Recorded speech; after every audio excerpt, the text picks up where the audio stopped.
We're here at Montclair State, fall of 2016, beginner ceramics, and this is a basic cylinder on the wheel demonstration. We're going to set the wheel on, we're going to keep it stopped. We're going to throw the ball of clay into the center of the wheel as close as we can get. If it's not quite exactly in the center of the bullseye, just scoot it into the center and then pat it down. Your wheel should be set up to spin counterclockwise, and we're going to start the wheel on the fastest speed. Take your foot off just so you don't inadvertently slow it down while you're doing the centering process. Let's get some water on the clay and on our hands. We're going to set up our elbows into our body and our wrists together to form a triangle that works as a lever. So when I lean on my elbows, my hands come into the clay and then immediately come up in sort of a prayer hand position to make the clay come up into a cone. We'll add some more water. Create a fist with your right hand, bear paw with your left, wrists together, elbows locked in your body. The bear paw is on the side of the clay and the fist is on the top. And I'm going to just lean forward on my elbows again. Now the most important part here is to keep your pinky of the bear paw on the metal. If you're feeling too much abrasion on the side of your hand, do clean the clay off here. And with two hands you can even lean into the base. The base is the hardest part of the clay ball to get centered on the wheel. So if you lean in with your sponge there, that's going to help that situation. We're going to repeat the plow and the prayer hands coming up into a cone, and then the bear paw and the fist. Now don't squash it down too much with your fist. Lean forward onto that bear paw. It's that forward motion of the bear paw and the pinky on the wheel that really, really makes it get centered. And again, keep this part clean, because if you're feeling abrasion, that's the finer and the coarser particles of the clay between your finger and the wheel that are scraping you up. So keep that clean. Gently lean away from the clay so that you don't throw it back off center. We're going to make eagle hands. Wrap the wings around. Keep the tips of your thumbs together and bend the knuckles of your thumbs and dive down. Slowly release, come out. I want you to create a skinny hole. Stop the wheel and let's measure the bottom floor of the wheel.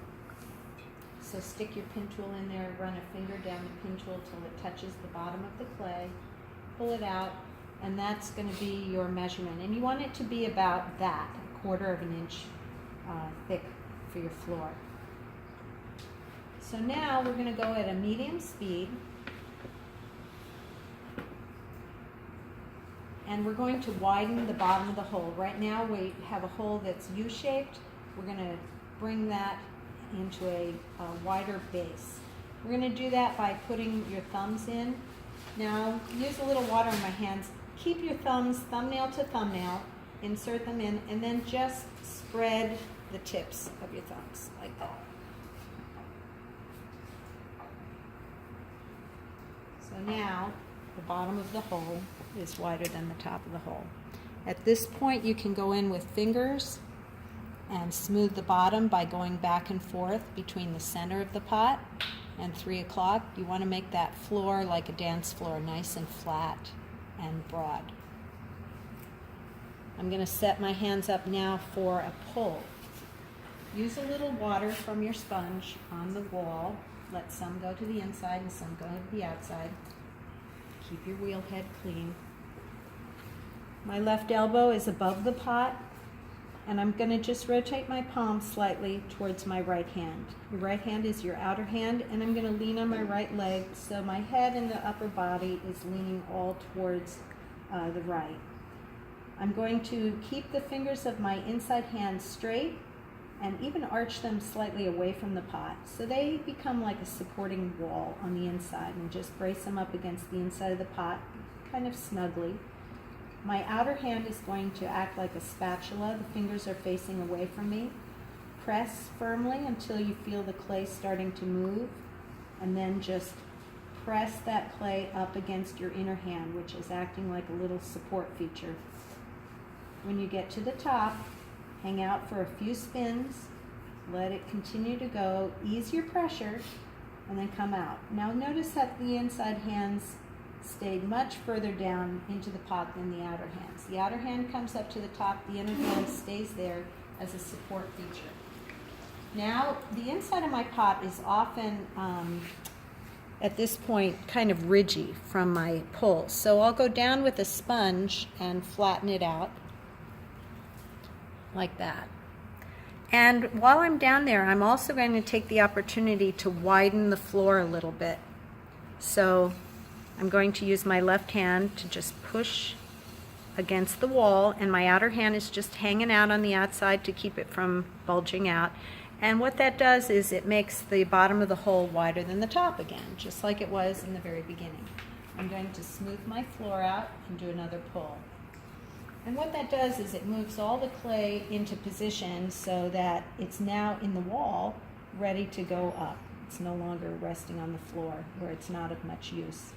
So again, put your left elbow above the pot, put your left hand inside with your fingers straight up and down, push them up against the wall of the inside of the pot, touch your thumbs together, the outer hand squeezes. Once a bulge develops right above your hand, work that clay bulge all the way up to the top.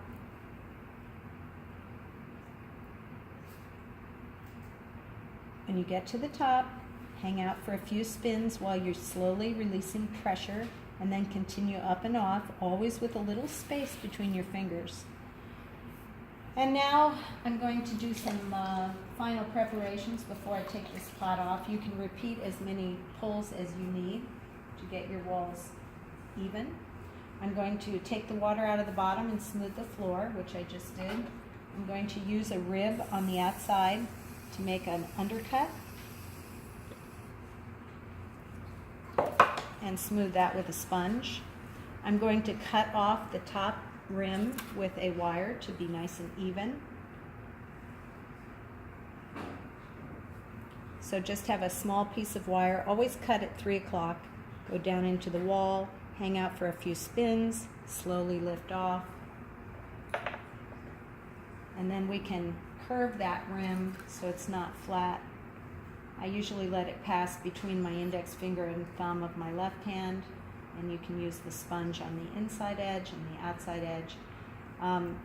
If you get more serious about potting, you might like to throw with a sea sponge or a softer sponge than this, but this is the one that came in your kit, so this is the one I'm teaching you with. But it takes a little more manipulation to get this to make a nice edge.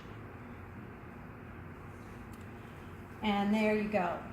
Before you take it off the wheel, wash your hands off and dry them, and you can lift it off the wheel the way I showed you. I'm going to cut this in half for the video, so I'll come halfway through and then up so you can see the walls of the pot. Okay?